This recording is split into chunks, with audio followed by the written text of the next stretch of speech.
Healing Love.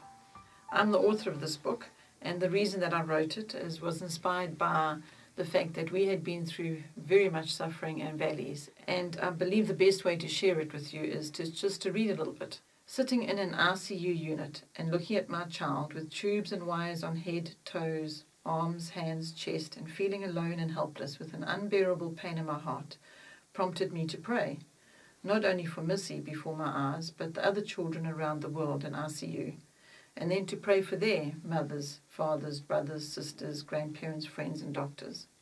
Such heartfelt, compassionate prayers of healing love for these people was brought about from our own suffering and pain.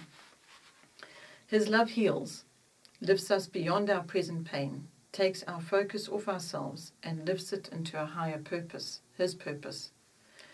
Once when Missy had been in hospital for about 5 days and was very thin and desperately ill, I said to her, "Do you know what I'd like to do for you now? I'd like to go and buy you a toy shop so that you could have all the toys you'd like, and I'd like to get you whatever you wanted to eat and however much you wanted."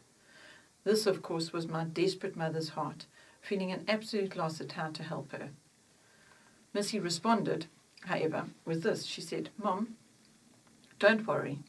You know that none of that would really help. What I would really like, I don't think you would like me to have. And anyway, you can't buy it for me." I asked her what that could possibly be, and she replied, "I hope you don't mind, Mom, but what I would really like is for Jesus to send me a nice soft cloud that he could put me on and take me up to heaven to be with him." My reply was that I would pray with her, and we would see what the Lord allowed. At such a young age, this little girl of 5 years old had understood that things had no value and did not really help us, but it was only Jesus who could ultimately help in every situation. So now I can share with you that Missy is an adult woman in her mid-20s, and she has survived this, and the Lord didn't take her to be with him in heaven. Instead, he has a purpose which is fulfilling through her life.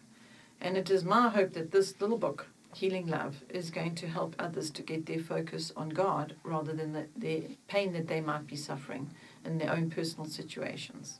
I hope you found it helpful.